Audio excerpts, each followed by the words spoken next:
सच्चिदानंद भगवान की जय। सद्गुरुदेव भगवान की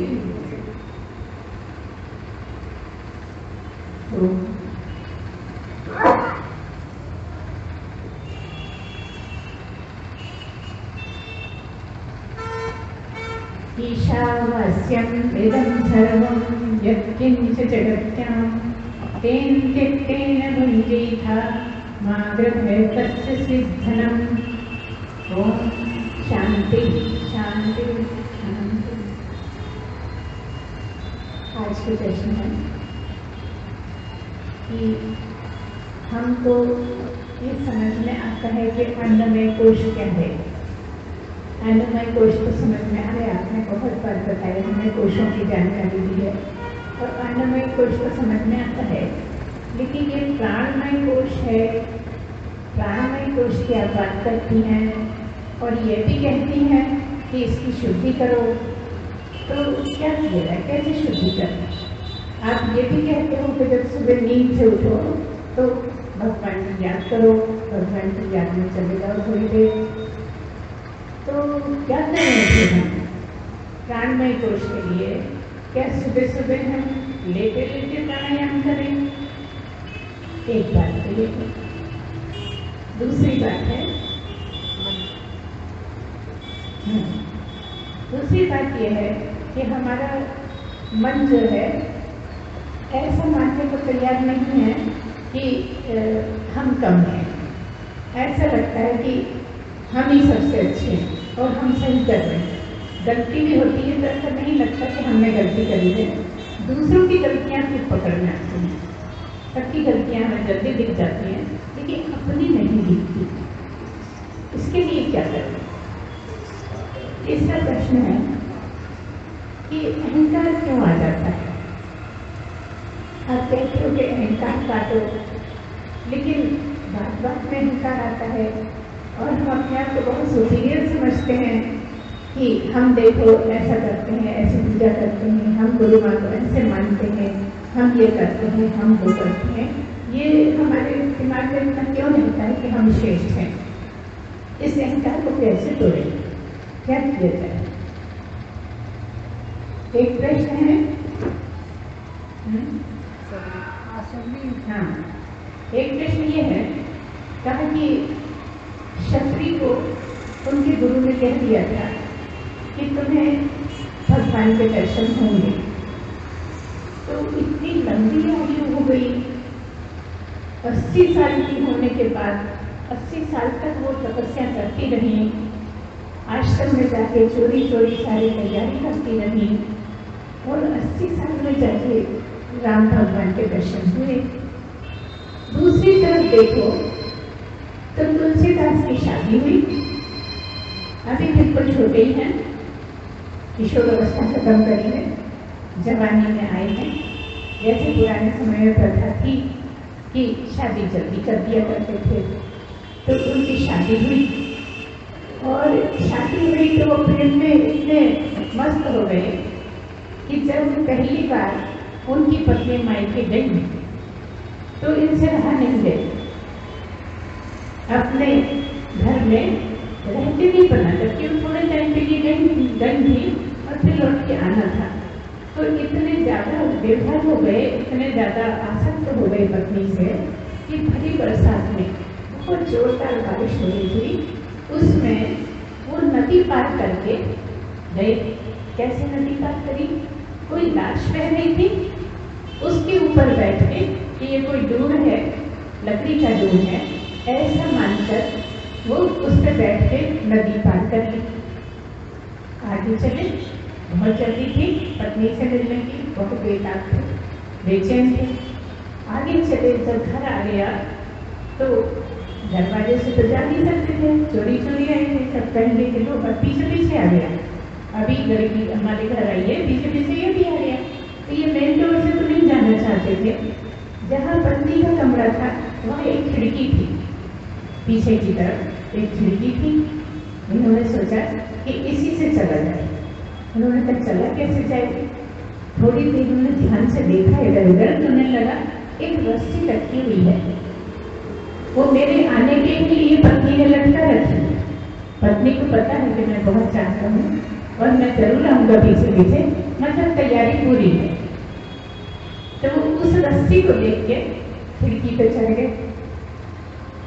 बाद में पता लगा जब अंदर गए पत्नी से मिले तो पत्नी ने कहा इतनी बड़ी बरसात में तुम कैसे आ गए? इस तरह से इतनी तेज बारिश हो रही है और नदी पार अपना घर है और तुम यहाँ तक आ कैसे गए, खिड़की पे कैसे चल गए? तो उन्होंने बताया कि वहां पे एक डूल बैठा था मेरे लिए, मैं डूल पे बैठ के आ गया। उसी समय कोई देख रहा हो, बाद में ये पता लगा कि डूल नहीं, कोई लाश बह रही थी और उस पर बैठ के आ गए थे। फिर पत्नी ने पूछा लेकिन खिड़की पे कैसे चले हो? 2 मंजिले पर मैं रहती हूँ और खिड़की पे चढ़े कैसे? तो कहने लगे तुमने मेरे लिए रस्सी लटका रखी थी ना, तुमने मेरे लिए इंतजाम कर रखा था, तो रस्सी लटका रखी तो मैं उससे चढ़ के आ गया आराम से। तो देखा जाने पता लगा सांप जा रहा था वहां से, कि सांप को पकड़ पकड़ के लटकते चढ़ गए, ये ऊपर चढ़ गए। बस इतना सुनना था कि उनकी पत्नी ने कहा कि अरे तुम इतने ज्यादा मुसीबतों को झेलते झेलते मेरे प्यार में यहाँ तक आ गए, इतना प्यार करते तो तुम्हारा तो कल्याण हो जाता। क्या कहा कि अगर तुम इतना प्यार जितना मुझसे करते हो, इस नाशवान शरीर से, इतने बेकार शरीर से जो तुम इतने आसक्त हो गए हो, इसके बदले तुम भगवान से, परमात्मा से आसक्त हो जाते तो तुम तो पार हो जाते। बस इतना सुनना था कि उनकी आंखें खुल गई। ये तो बात बिल्कुल सही कह रही है, सोलह में सही और उल्टे पैर वापस चले, मतलब नहीं तपस्या। तो आपका प्रश्न ये है कि ये कैसे इतनी छोटी उम्र में उनको हो गया और इधर शबरी इतनी मेहनत करती रही, इतनी तपस्या करती रही, इतना सब कुछ करती रही, तो भी उसको 80 साल लग गए। ये फर्क क्यों? हमें तो ये समझ में आता था कि बहुत उम्र हो जाती है तभी होता है ज्ञान का, लेकिन ऐसा नहीं। आज कलयुग में अभी जीते जाते हमारे पास उदाहरण है कि जो हमारे गुरुदेव हैं वो 21 साल में ज्ञान का बोध हो गया, ज्ञानी हो गए, बोध प्राप्त कर लिया। किसने? स्वामी जानते हो, है ना? उनको 21 साल में इतनी जल्दी बोध हो गया। तो इससे क्या साबित हो रहा है कि किसी भी उम्र में हो सकता है। तो ये सब कैसे होगा? क्या मतलब? मतलब ये है कि ये केवल एक जन्म की यात्रा नहीं है, ये जन्मों जन्मों से चली आ रही यात्रा है। कोई ऐसा भी हो सकता है कि बहुत गलत कामों में लगा हो, बहुत गलत करता रहा हो, बहुत पाप कमाई है, लेकिन कोई ऐसा क्षण आए कि उसको एकदम से जीवन बदल जाए। तो अब जो जीवन बदला वो ये जो पाप कर्म करे उसके बात का नहीं, ये जो कड़ी जुड़ी वो जो जहां तक तपस्या करी उससे जुड़ गई। सोचिए, मनन चिंतन करिए, साफ समझ आए कि वो जो पहले जन्मों में जो करके आए थे, इस जन्म में भटक गए थे और गलत काम कर रहे थे, और जैसे ही वैसा अटैचमेंट मिला आप कनेक्ट हो गए। पहली बार कनेक्ट हुए और कभी भी जाग सकते हैं। और ऐसे उदाहरण हुए कि पहली बार ही बहुत एलर्जी थी, सत्संग वगैरह को बहुत खराब समझते थे, बाबाओं को बहुत खराब समझते थे। कोई दूसरा दोस्त उनको खींच के ले गया और बिल्कुल सुनने में इच्छा नहीं है, लेकिन अच्छा दोस्त है और वो सदा सुनता रहता है, वो हमेशा के ले जाता है, जाने को तैयार नहीं, और वो जबरदस्ती ले गया और कुछ ही सेंटेंस में, कुछ ही वाक्य में ये जो पहली बार ले गए वो ज्ञान प्राप्त हो गया। ये क्या हुआ? ये दर्शाता है कि जो पहले तपस्या थी वहां से कड़ी जुड़ गई। अब सवाल ये उठता है तो फिर अभी तक ये क्यों होता रहा? गलत काम भी हो गए, बहुत सी बुरी आदतें भी डल गई, ये सब क्यों होता था, भटक क्यों गए? बहुत से कारण होते हैं। कभी संगत गलत मिल गई, संगत के कारण हो गया। कभी बहुत ज्यादा भोग विलास की इच्छा रही। कई बार ये भी कहते हैं कि अगर भोग पूरे हो जाए तो परमात्मा मिल जाता है। और इस तरफ ये भी कहते हैं कि अगर भूख में लग जाओ तो प्यास नहीं बुझती, बढ़ती ही जाती है। हमारे वेदों में ये कहा गया है कि अगर आप भूख में लगोगे तो उसकी भूख ऐसे प्रज्वलित होगी, ऐसे बढ़ जाएगी, ऐसे भड़क जाएगी, जैसे हवन की अग्नि में जब डाला जाता है, सामग्री डाली जाती है, घी डाला जाता है तो एकदम भड़कती है। क्या कह रहे हैं? ये कह रहे हैं कि जितना जितना आप तृप्त होना चाहते हो, आप जो करते हो उसे तृप्ति नहीं होती, बल्कि प्यास बढ़ती जाती है, क्योंकि भोग की तरफ इच्छा है, भोग में आनंद लेते हैं। कुछ बातें तो इस तरह की, और एक तरफ ऐसा भी रहता है कि कभी कुछ आपका प्यास बाकी रह गई, कुछ अभी आपकी बची हुई है आपकी इच्छा, इसलिए भी आप उस तरफ चले जाते हो। एक तरफ ये भी होता है कि गीता में भी लिखा है ना कि बुरे से बुरा भी कितना भी बुरा, केवल बुरा नहीं, खराब से खराब भी कितना भी बुरा खराब आदमी वो भी प्राप्त कर सकता है। ये इतने विरोधाभास क्यों है? सब चीजों में इतना अंतर क्यों है? इसलिए है कि अभी कुछ कर्म पड़े थे, कर्म पड़े थे, जितने प्राप्ति से पहले करना चाहिए उतने नहीं कर रहे थे। इसलिए अलग अलग परिस्थिति नहीं। जैसे आपने कहा शबरी 80 साल तक क्यों तपस्या, उसको इतनी तपस्या के बाद भी मिलना था, और उसी के हिसाब से तो चल रहा था, उसी हिसाब से राम को वनवास हुआ, और वो सब कुछ किया उनसे पहले जो करना था। जब नियत समय आया तो दर्शन हो गए। और इतनी छोटी जाति की, कहते हैं बहुत नीची जाति की थी शबरी, उसके झूठे वेद तक खा लिए। उनके मन में ये क्यों नहीं आया है नहीं मुझे नहीं खाना चाहिए? यही सब सवाल है आपके कि ऐसा क्यों नहीं आया? वो इसलिए नहीं आया कि वो ये जानते थे कि मैं शरीर नहीं हूं। सबके पीछे बस एक ही जवाब था कि वो ये समझते थे कि मैं शरीर नहीं हूं, और शरीर चाहे कितनी भी नीची जाति का हो, कितनी भी ऊंची जाति का हो, लेकिन वो हीन है। कई लोगों का मानना है ना शरीर बहुत गंदा, बहुत गंदा, बहुत गंदा, ऐसा बोलते हैं। पूरा प्रवचन इसी पे आधारित करता है कई लोग कि ये शरीर बहुत बेकार है, बहुत दुष्ट है, हमें बहुत गलत तरफ ले गया है, हर तरह की बातें होती। तो ये सब चीजें सोच पर हैं। अगर आप अच्छा पहलू देखते हैं तो देखो इस शरीर से अच्छा कोई है नहीं। साधु महात्माओं ने, स्वर्ग में रहने वाले देवताओं ने, सबने माना कि जब मिलेगा तो मनुष्य शरीर नहीं मिलेगा। आप इस एंगल से देखें तो इससे ऊंचा कोई शरीर है क्या? बच्चे परमात्मा, तो उनके पास तो शरीर ही नहीं।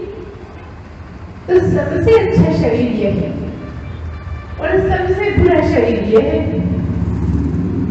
जानवर भी बहुत अच्छे हैं इसके साथ। तब जब इस शरीर का गलत उपयोग करते हो, जब इस शरीर से, मन बुद्धि से गलत बातें सोचते हो, जब इन इंद्रियों से गलत काम करते हो, तो ये बहुत छोटा हो जाता है, ये पशुओं से भी नीचे का हो जाता है।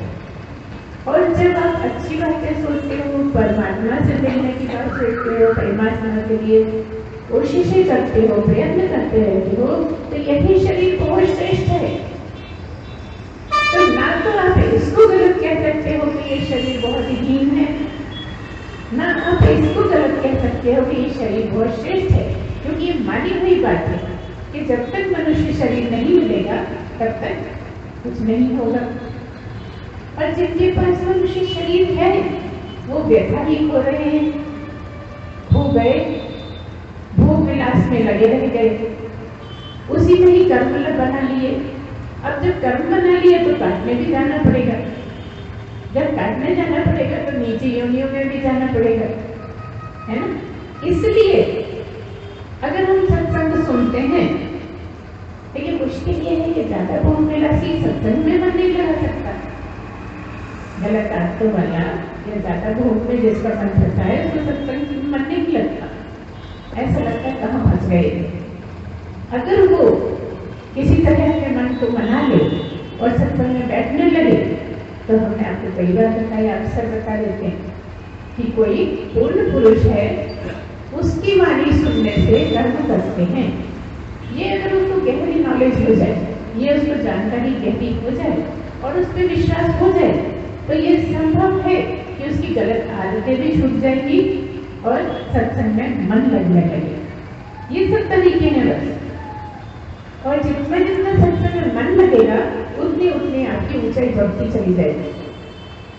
लेकिन कई लोगों का कहना ये भी, अरे हमने एक बार सुना समझ में आ गया, इसके लिए एक बहुत बड़ा उदाहरण है, बड़ी अच्छी कथा है कि एक बार जो देवताओं के हेड मतलब इंद्र और दूसरे राक्षसों के हेड मतलब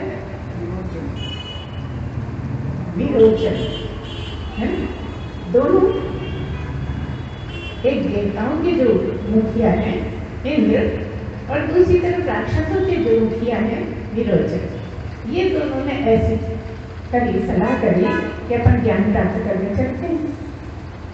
दोनों चले गुरु जी के पास गए, गुरु जी से हाँ जो भी उनके गुरु थे ब्रह्मा जी को गए, सत्संग सुना, दोनों ने बड़े ध्यान से सुना, है ना, सुना मगर हमने भी अब तो सुनाया पहले, तो दोनों ने बड़े ध्यान से सुना। अब सत्संग सुन के लौटने लगे। रास्ते में आपस में बात होती है, जब हम सत्संग सुनते हैं तो कुछ कुछ चर्चा निकल आती है और आपस में करते हैं। तो उन्होंने कहा, किसने, देवताओं के जो मुखिया थे इंद्र, उन्होंने कहा कि बड़ा आनंद आया, सत्संग सुन के बहुत अच्छा लगा, अब मैं हमेशा आया करूंगा। तो विरोचन क्या कहते हैं, विरोचन कहते हैं कि अरे मुझे तो एक ही बार में सारा समझ में आ गया, मुझे समझने को कुछ बचा ही नहीं, एक बार में ही सारा जान लिया, इसलिए अब तो मैं आऊंगा भी। देखिए कितना स्पष्ट हो रहा है। राक्षसों के मुखिया अहंकारी, इसलिए वो ये कह रहे हैं कि मुझे सब समझ में आ गया, अब मैं नहीं आऊंगा, क्योंकि इंद्र देवताओं के मुखिया हैं और सही दिशा में सोचते हैं और उन्हें पता है कि इसी से उद्धार होना है। उन्होंने कहा मैं हमेशा आऊंगा, मैं रोज आऊंगा। सारी जो प्रश्न है उसकी जड़ में अहंकार भी है। अब अहंकार क्यों होता है, हम फिर कहेंगे, वहीं आ जाइए कि मैं ये हूं इसलिए अहंकार होता है। जब आपको लगता है कि हम देखो कितना अच्छा करते हैं, तो करने वाले ये तुम सब कर रहे, तुम तो कुछ करते ही नहीं, तुम तो इसका उपयोग मात्र कर रहे, इसकी शुद्धि कर रहे। उस टाइम पे बड़ी शांति से भर जाओ, बिल्कुल आपका मन शुद्ध हो जाए कि देखो मुझे मनुष्य शरीर मिला है तो मैं कितना अच्छा उपयोग करूं, इसमें अहंकार नहीं। दूसरी तरफ देखो, देखो मैं कितना मानता हूँ, सबसे ज्यादा मैं मानता हूँ, मैं कितनी सेवा देता हूँ, मैं देखो हमेशा तैयार रहता हूँ। यहाँ अहंकार और वहाँ ये तुच्छ शरीर मेरा बड़े अच्छे काम में आ गया, मैंने इसका सही उपयोग कर दिया। अब दोनों बातों में आप भी अंदाज कर लीजिए कि कहाँ अहंकार है, कहाँ नहीं है। तो ये आपके सोचने का ढंग है, आपके विचार किस तरह से आते हैं, किस तरह से लाते हैं विचारों को, फिर धीरे धीरे आदत पड़ जाती है। अपने ही विचारों को पढ़ना पड़ेगा कि कब हम घमंड कर बैठे और कब हमने घमंड को संभाल लिया, कब हम अहंकार में आ गए थे और कब हमने अहंकार को पकड़ लिया। अहंकार मर जाता है, जबकि अहंकार काटना ही सबसे ज्यादा मुश्किल है। मैं इतनी पक्की खड़ी है कि सब्जी में मिट जाती है, भूख विलास मिट जाता है, नारी का देह भी मिट जाता है, झूठ बोलना भी मिट जाता है, लेकिन अहंकार नहीं मिटता। इसलिए सबसे आखिरी में मैं गिरती है। अहंकार का बहुत सूक्ष्म रूप है मैं। सब कुछ गिर जाता है, लेकिन मैं नहीं गिरती, क्योंकि ये बात यहाँ नहीं आती कि मैं आत्मा हूँ, मैं शरीर नहीं हूँ, शरीर का उपयोग करता हूँ, शरीर मुझे मिला है, मेरे कल्याण के लिए शरीर मिला है। जब जब आपको अहंकार आए कभी कभी आप इसको दोहराइए कि मैंने अच्छा उपयोग कर लिया, बड़ा भाग्य, मुझे भगवान ने बड़ा अच्छा रास्ता दिखा दिया। हर समय भगवान का शुक्रिया, हर समय भगवान को धन्यवाद। कभी भी अपने ऊपर मत सोचो मैंने ऐसा किया। अहंकार काटने का तरीका है कि मैंने ऐसा किया, जब भी भाव आए तो ये परमात्मा ने मुझे मौका दिया और मैं कर पाया, इससे भी अहंकार खत्म होता है। तो जब जब अच्छा काम हो तो श्रेय परमात्मा को, और जब जब बुरा काम हो तो ये मुझसे हुआ है, मेरी गलती से हुआ है, मेरी शरीर द्वारा हुआ है, परमात्मा मुझे सहायता कर, मैं इसको हटा पाऊँ। भगवान मुझे एक शक्ति दो कि मैं इस चीज को, ये अपना जो मुझे खराबी है, इसको हटा पाऊँ, ऐसी शक्ति दो। तो इस तरह से होता है। अभी कुछ चर्चा की गई, कुछ बात कही गई हमारे गुरुदेव की, गुरु की, और दूसरे अखंडानंद जी जो वृंदावन वाले थे। तो एक बात छोटी सी चर्चा है।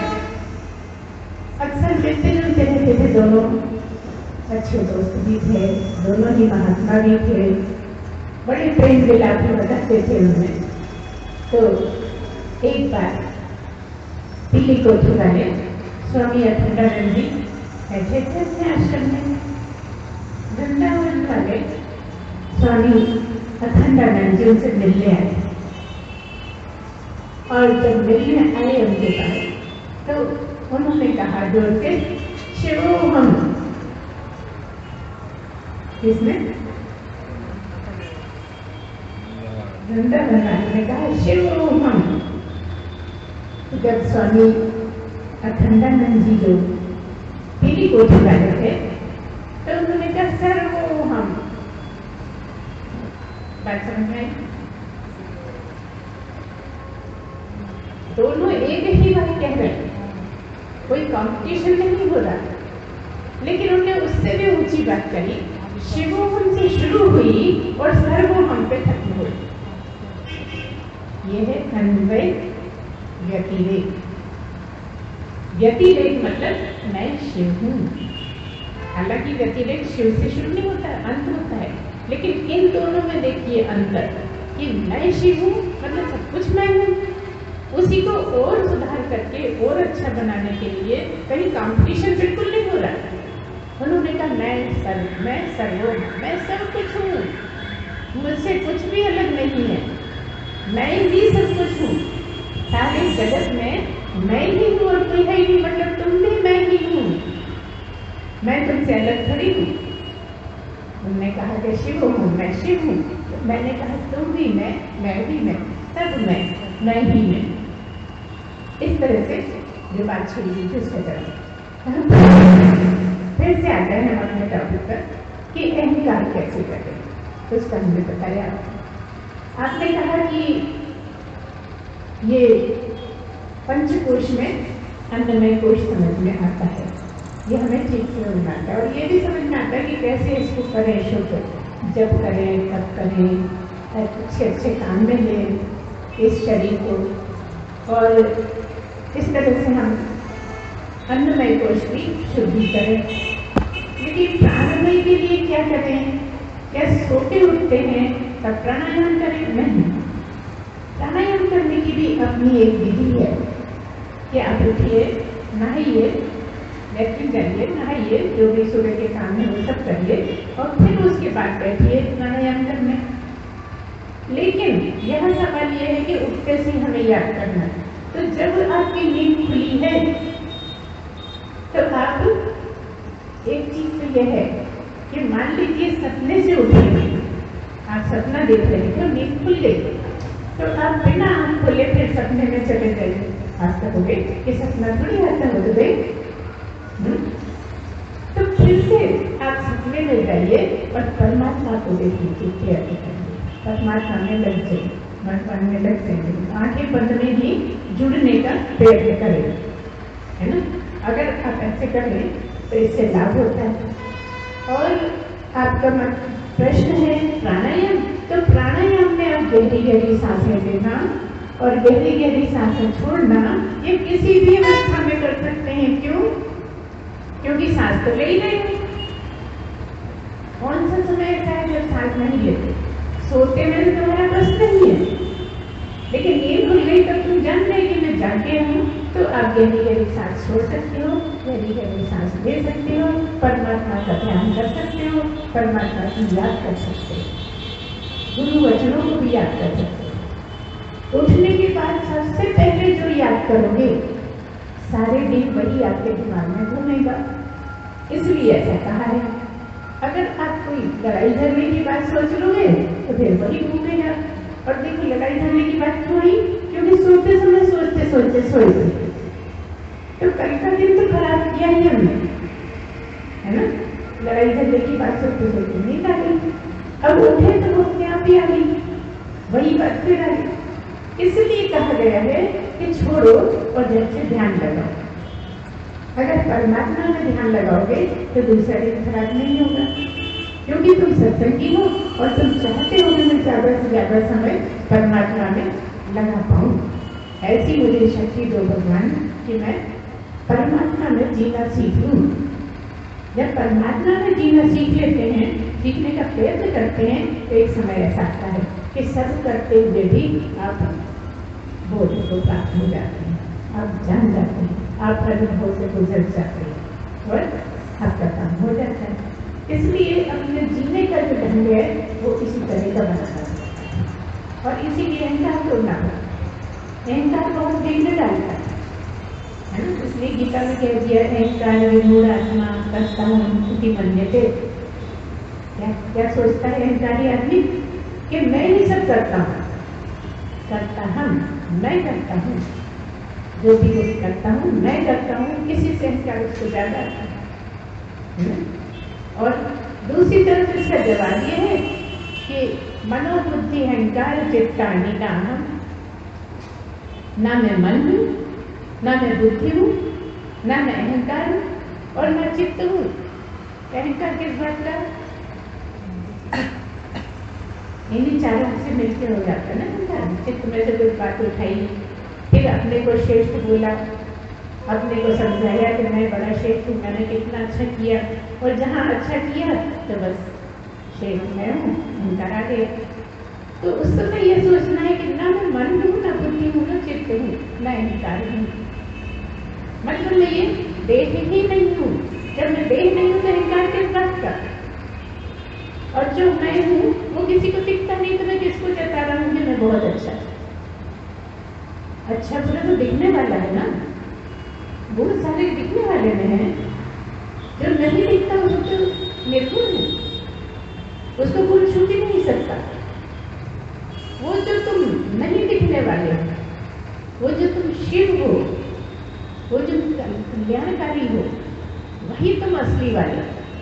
और उसको कोई देख नहीं सकता, छू नहीं सकता, उसका कोई बिगाड़ नहीं सकता, वो तुम है ना, जिसको ना अस्त्र शस्त्र काट सकते हैं, ना पानी गीला कर सकता है, ना भी जला सकती है, कोई कुछ उसका बिगाड़ ही नहीं सकता, ना सुखा सकती।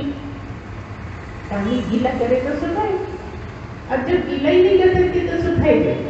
कोई पदार्थ हो तो गीला करे, क्योंकि वो तो निर्गुण है ना, ये नहीं अटक जाती है गाड़ी। तो फिर है क्या भाई? तुम ही तो हो, तुम ही तो हो।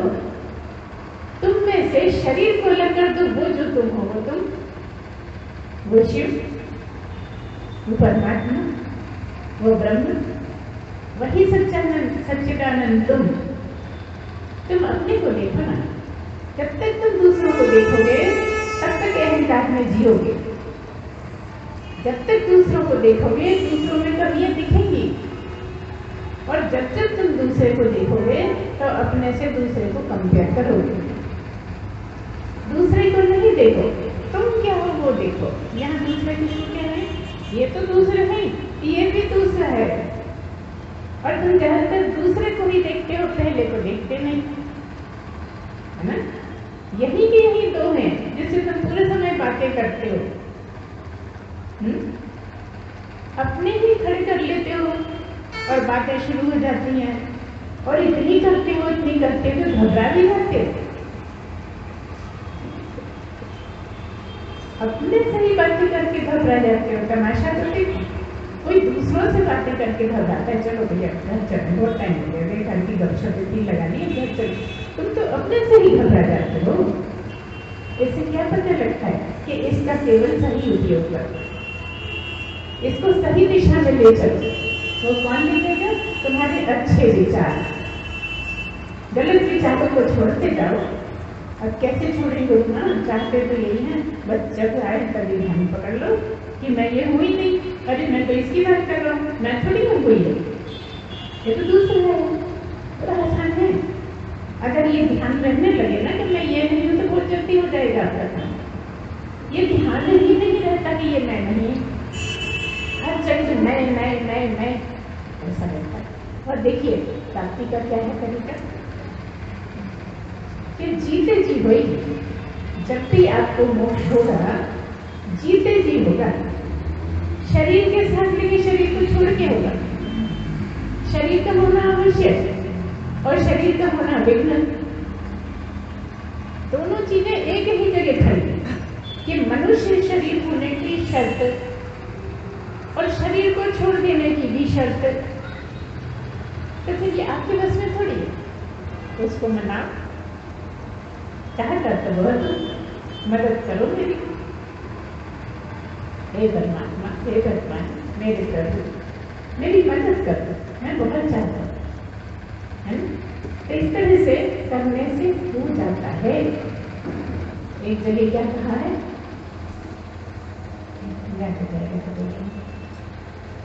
नहीं आता, याद करने से नहीं आता, वैसे सब सुना है। तो उसके जो असली वाला मंत्र बोलना चाह रहे हैं, उसके बाद एक आता है प्रतिबोध विदितम। एक आता है प्रतिबोध विदितम मतं प्रदत्तम हि विन्दते आत्मना विन्दते दिव्यम विद्या विन्दते अर्थ। इस तरह से क्या है कहने का मतलब यह है कि ये जो पहले बोल दिया है कि मेरा मत क्या है कि बस सीधा सब छोड़ दो, ये समझो कि मैं ये नहीं हूँ, मैं इसको जानता नहीं, मैं तो शुद्ध रूप शिव का हूँ, परमात्मा का हूँ। तो ये जब आप सोचते हैं बार बार और करते हैं तो ये सब कुछ आपके हाथ में नहीं है। कुछ ऐसा भी है जो परमात्मा मदद करते हैं तो आपका हो पाता है। जब तक आप ये सोचेंगे कि मैं करता हूँ तो अहंकार छुपा रहेगा। करिए आप ही, लेकिन मदद परमात्मा की, बार बार उससे प्रार्थना, वो शुद्धि देता है, वो आपको मदद देता है, वो आपको ऐसी शक्ति देता है अपने आप को समझ पाने की। आत्मना विन्दते दिव्यम विद्या विन्दते अमृतम। अमृत की प्राप्ति हो जाती है ना। ये सब करने से अंत में क्या होता है कि अमृत तत्व को पा लेते हो, अमृत तत्व को जान लेते हो। तो उसके लिए ये सब करना पड़ता है। एक और क्या बोल रहे हैं हम? एक प्रश्न कोई छूट रहा है जो को ध्यान नहीं है थोड़ा सा।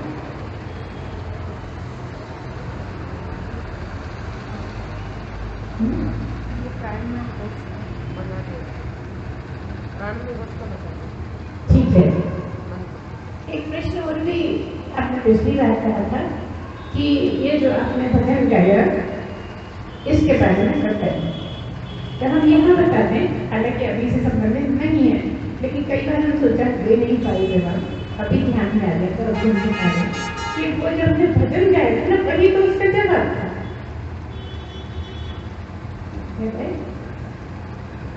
पिछली बार हमने भजन गाया, बहुत समय बाद भजन गाया, एक लंबे टाइम से भजन नहीं गाया था, और जब भजन गाया था तो आपने उसका जवाब पूछा था कि ये कैसे।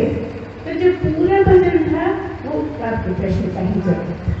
फिर हम कभी सुनाएंगे, आप ध्यान से सुनना और आपको जवाब मिल जाएगा। ठीक है, इस तरह से मैं समझती हूँ आज के सभी प्रश्नों का जवाब हुआ है। कुछ बच्चा हो तो बता दें। ठीक है, हम कोई कोशिश नहीं करते, हमें याद रहते भी नहीं, बस आपके प्रश्न सुन के शुरू कर देते हैं, तो जिसका हो जाता है हो जाता है। और मुझे लगता है अक्सर सभी कुछ हो जाता है, कभी कभी कुछ भूल जाता होगा, लेकिन कुछ ऐसे परमात्मा की ही कुछ ऐसी शक्ति होती है कि वही देता है, उसे ही पता है क्या क्या है, किसके मन में क्या संशय है और क्या चाहिए, तो वो जवाब देता है। अगर हम इस टाइम पर ध्यान करने की कोशिश करते हैं याद करने की, तो हमारे बस में नहीं हो पाता। ना तो हम श्लोक याद कर पाते हैं, कुछ बहुत बुद्धू है ना, तुम समझते हो गुरु में देखने में लगती है गुरु में, किसी काम की नहीं। तो आज इतना ही, बोलिए सच्चिदानंद भगवान की जय, सद्गुरुदेव भगवान की जय। पूर्णमदः पूर्णमिदं पूर्णात् पूर्णमुदच्यते पूर्णस्य पूर्णमादाय पूर्णमेवावशिष्यते। ओम शांति शांति शांति। सच्चिदानंद भगवान की